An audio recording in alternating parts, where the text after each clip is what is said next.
All right, let's jump right in.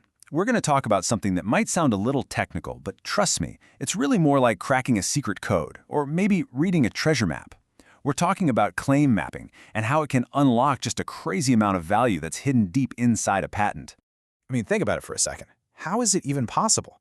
A handful of words, just a few super carefully written sentences tucked away in a legal document, how can they be worth $1 billion? It sounds nuts, right? Well, that's the big question we're going to unpack today. And the answer, as you might have guessed, is found in the world of absolutely massive, high-stakes patent lawsuits. And, there is no better example of this than that legendary showdown between two tech giants, Apple and Samsung. So you see, a patent isn't just a piece of paper. You have to think of it like a potential billion-dollar map. And in this first part, we're going to look at why figuring out how to read that map, why the interpretation is so incredibly important. So back in 2012, the whole fight was about patent infringement. Basically, Apple said Samsung straight up copied key features of the iPhone. Now, the main weapon they used in court to prove this was something called a claim chart. And a claim chart is literally just the final product of claim mapping.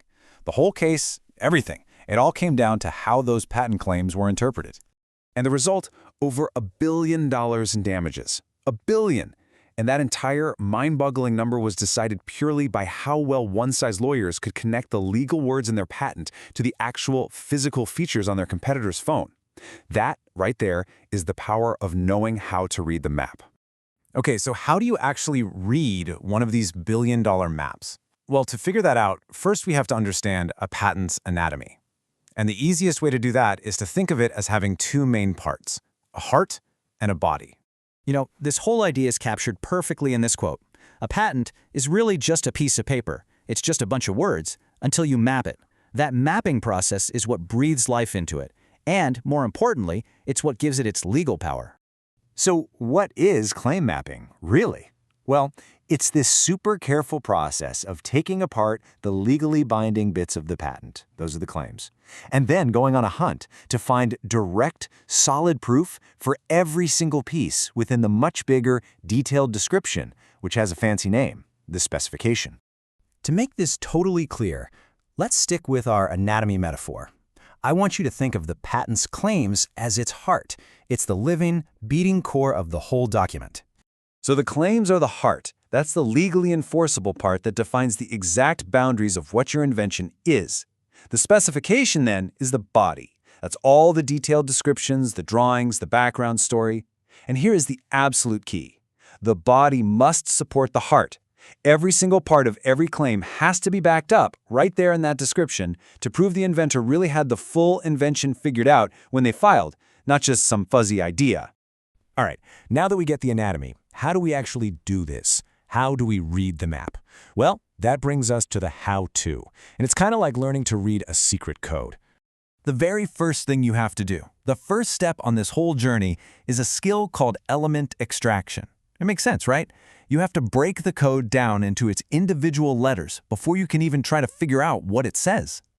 Okay, so here's the game plan. First, you find the preamble. That's just the opening line that tells you what you're looking at, like a method or an apparatus. Easy enough. Second, you look for the transitional phrase, words like comprising, that tell you the scope.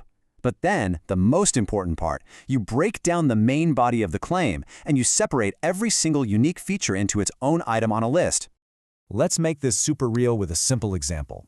So, the original claim here is basically describing a chair.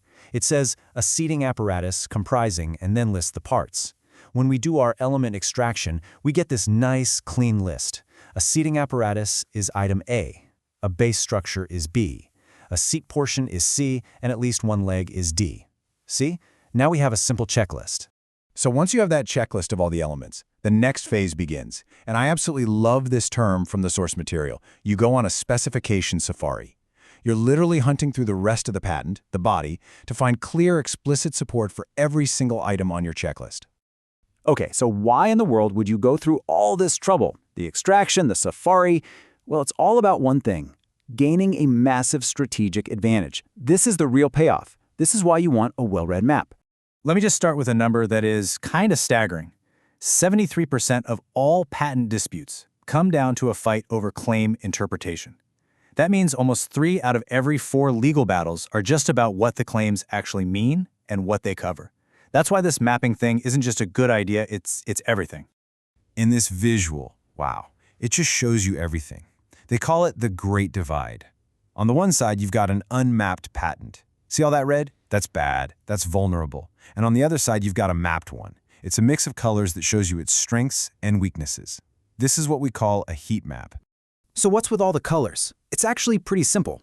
The hot zones, those are the red spots, mean you have clear, undeniable support for that part of your claim. The warm zones mean the support is kind of there, but you have to infer it. But those cold zones, the yellow or white spots, that means there's little to no support. And that, my friends, is a major vulnerability, just sitting there, waiting for an opponent to attack it in court.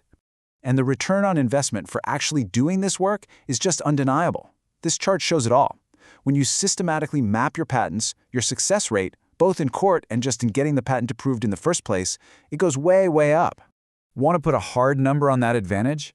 How about this? Companies that really get this right, that master this skill, win 64% more of their infringement cases. That is a game-changing competitive edge, built one line, one map at a time. So here's the bottom line. Claim mapping takes this abstract legal document and turns it into a concrete, defensible, and incredibly valuable asset. Which really just leaves us with one final and pretty important question to think about. Your next great idea, it's written down, but is it mapped?